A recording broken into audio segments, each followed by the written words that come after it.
Hello guys, pro kabaddi season 12లో Telugu Titans అయితే ఖచ్చితంగా ట్రోఫీని గెలిచే ఛాన్స్ ఉందా లేదా, అంతేకాకుండా తెలుగు టైటన్స్ యొక్క ప్రాక్టీస్ క్యాంప్ ఎప్పుడు స్టార్ట్ చేయబోతున్నారు, అంతేకాకుండా తెలుగు టైటన్స్ యొక్క ప్రాక్టీస్ క్యాంప్ని ఇప్పుడు ఎక్కడ స్టార్ట్ చేయబోతున్నారు, ఇలాంటి కంప్లీట్ డీటెయిల్స్కి ఈ వీడియోలో క్లియర్గా మాట్లాడుకుందాం.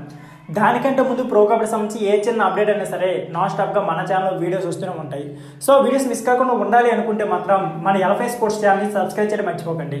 అంతేకాకుండా వీడియో చూసిన ప్రతి ఒక్కరు కూడా వీడియోకి లైక్ చేసుకోండి. ఇక లేట్ చేయకుండా వీడియోని అయితే స్టార్ట్ చేద్దాం. ఇకపోతే ప్రో కబడ్డీ సీజన్ 12లో తెలుగు టైటన్స్ ప్రాక్టీస్ క్యాంప్ని ఇంకొక 3 or 4 డేస్లో స్టార్ట్ చేసే ఛాన్స్ అయితే ఉంది. అయితే ఈసారి మనం అనుకున్నట్లు వైజాగ్లో లేకపోతే హైదరాబాద్లో కాకుండా కొత్తగా చండీగఢ్లో అయితే స్టార్ట్ చేయబోతున్నారు. అవును, తెలుగు టైటన్స్ యొక్క ప్రాక్టీస్ క్యాంప్ అయితే ఈసారి చండీగఢ్లో అయితే స్టార్ట్ చేయబోతున్నారు. సో ప్రో కబడ్డీ సీజన్ 12లో తెలుగు టైటన్స్ ట్రోఫీని గెలిచే ఛాన్స్ ఉందంటే ఒక 70% ఉందని చెప్పుకోవచ్చు. ఎందుకంటే తెలుగు టైటన్స్ డిఫెన్స్ అయితే ఈసారి చాలా సాలిడ్గా ఉంది. సో ప్రాక్టీస్ క్యాంప్ స్టార్ట్ అయితేనే కంప్లీట్గా టీం యొక్క ప్రెడిక్షన్ అయితే మనం చేయగలం.